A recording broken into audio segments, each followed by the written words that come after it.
Bom dia, eu sou a Keila Nossi e esse é o Devocional Diário da Primeira Igreja Batista de Belo Horizonte. Nós estamos numa trajetória de leitura de todos os livros do Novo Testamento e hoje nós vamos ler Marcos capítulo 11. Eu te convido aí a abrir a sua Bíblia, a pegar o seu caderno, a sua caneta, a anotar aquilo que Deus tem para você, para refletir e praticar. O capítulo 11, ele se inicia com a entrada triunfal de Jesus em Jerusalém, montado em um jumentinho, cumprindo as profecias messiânicas.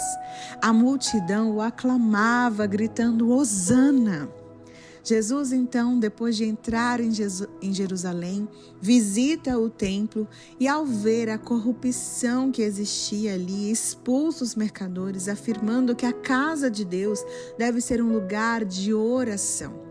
Na sequência, Jesus acaba amaldiçoando uma figueira por não ter fruto, simbolizando a falta de fruto espiritual entre os líderes religiosos.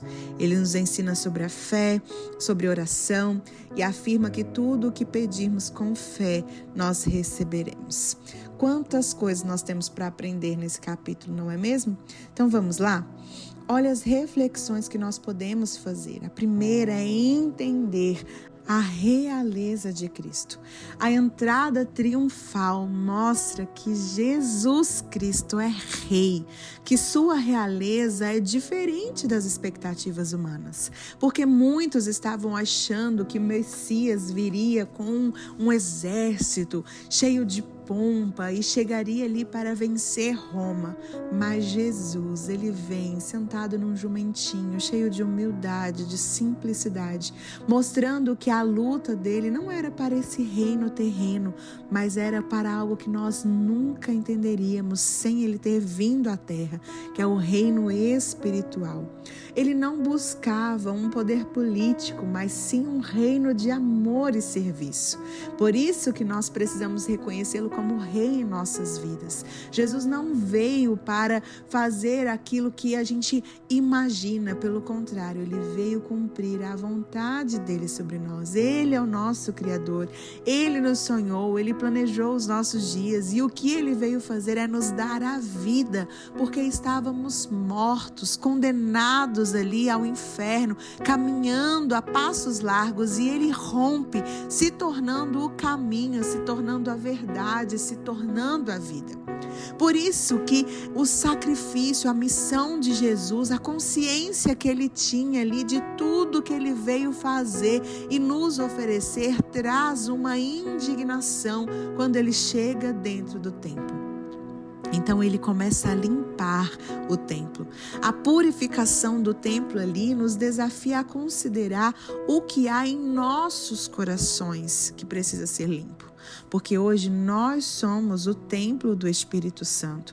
Nós hoje somos a habitação do nosso Deus. E da mesma forma que aquele templo naquela época estava sendo utilizado de forma indevida para profanação de outros deuses, para comércio, para bens materiais, para a busca de satisfação de prazeres, hoje nós utilizamos o nosso templo da mesma maneira. Nós administramos o nosso corpo de forma a buscar a nossa satisfação, os nossos desejos, a buscar os nossos prazeres, andamos distraídos com coisas tão supérfluas, enquanto Cristo se sacrificou por nós para nos dar a vida eterna. Por isso, hoje, nós precisamos limpar o nosso coração. Devemos tirar qualquer coisa que não glorifique a Deus, buscando um relacionamento verdadeiro com Ele. Nós precisamos cuidar do templo, sendo conscientes da nossa saúde física, emocional, da nossa saúde espiritual. Usar esse templo para propagar o reino de Deus, para que Cristo seja visto em nós. Então, quais são as limpezas que nós precisamos fazer na nossa vida para que isso aconteça? A outra situação que tem ali é a figueira. Por quê? Porque Jesus estava passando, ele estava com fome, ele vê a figueira já com flores, e ele fala, olha, eu vou lá pegar fruto, porque a sequência é essa, a figueira dela só floresce depois que ela frutifica.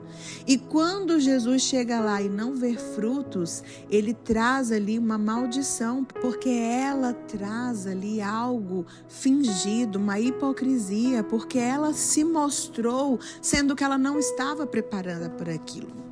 Na primeira igreja batista, nós usamos sempre uma frase que a exposição ela expõe. Se você não está preparado para frutificar, não avance no processo, querendo se expor de maneira indevida. E é isso que Jesus nos sinaliza. Ele está falando, olha, os frutos espirituais estão sendo realmente produzidos na sua vida? É isso que você tem demonstrado? Ou você tem sido um falso? Ou você tem sido um hipócrita, trazendo ali uma santidade que na verdade não existe, criando uma casca, uma fantasia, uma máscara que não revela quem realmente você é. E aqui foi uma acusação severa aos próprios fariseus que estavam ali naquela época trazendo tanta santidade, tantas leis, mas no fundo eles não entendiam absolutamente nada e não viviam de forma que Jesus estava trazendo ali, que era em prol do seu reino e da eternidade. Jesus também enfatiza nesse capítulo a ênfase na fé e na oração, nos encorajando a buscar a Deus com confiança, sabendo que Ele nos responde. Por isso que a gente não precisa correr nos nossos processos, por isso que a gente precisa vivenciar cada fase, confiando de que Deus é soberano, de que Ele faz tudo no seu tempo certo, que Ele nos molda, que Ele nos transforma para cada fase da nossa vida. Por isso que devemos viver em constante oração, para que o discernimento do Senhor nos alcance e molde as nossas ações, para que a gente suporte o processo em alegria, em amor, em vida, aguardando do nosso Senhor as respostas e provisões para cada momento. Será que hoje nós temos vividos de forma correta? Hoje nós precisamos entender aqui que a entrada em Jerusalém é marcada por aclamações. Ele era chamado de rei, mas essa mesma multidão depois condenou Jesus.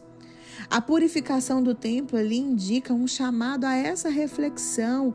A maldição à figueira indica essa mesma reflexão. Nós precisamos entender que a nossa vida não pode ser falsa diante do Senhor.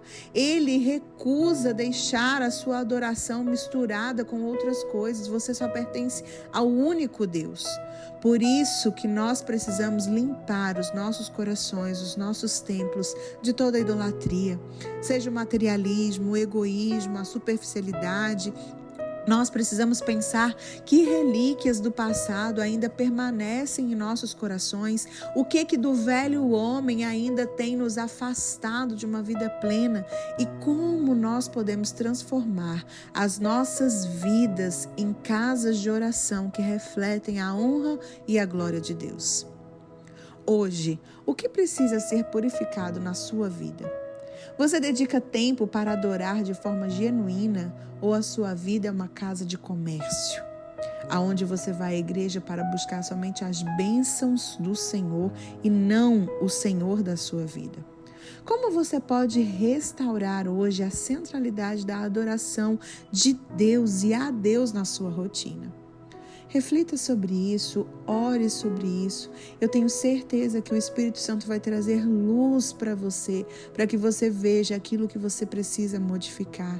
E modifique, transforme-se, obedeça, porque não há nada melhor do que ter a sua vida diante do Senhor e viver em prol do seu reino. Ele é o seu Deus, Ele ama você, Ele te deseja, Ele deseja estar com você. Então não perca essa oportunidade de conserto diante do Senhor. Vamos orar, Pai, nós colocamos o nosso coração diante do Senhor. Que o Teu Espírito tenha liberdade para mostrar em nós o que nós precisamos para abandonar toda hipocrisia, toda falsidade, toda, Senhor, deturpação do nosso templo, para que a nossa adoração seja única e exclusiva ao Senhor. Que o Senhor nos ajude nesse momento a vencer essas coisas, a romper, ó Deus, em nome de Jesus, com tudo que nos afasta do Senhor, para que a gente possa ter uma vida sincera contigo, uma vida, Senhor, de lealdade, de honra, de amor, de entrega, de sacrifícios, mas principalmente de bênçãos sem medidas, porque nós teremos o Deus verdadeiro se relacionando conosco. Que o Senhor nos traga, Senhor, essa paixão, esse zelo pela tua presença, pela tua palavra, e que o Senhor nos encha hoje de uma forma sobrenatural e especial. É o que nós oramos em nome de Jesus. Amém. Que Deus te abençoe. Nós nos vemos então amanhã. Um grande abraço.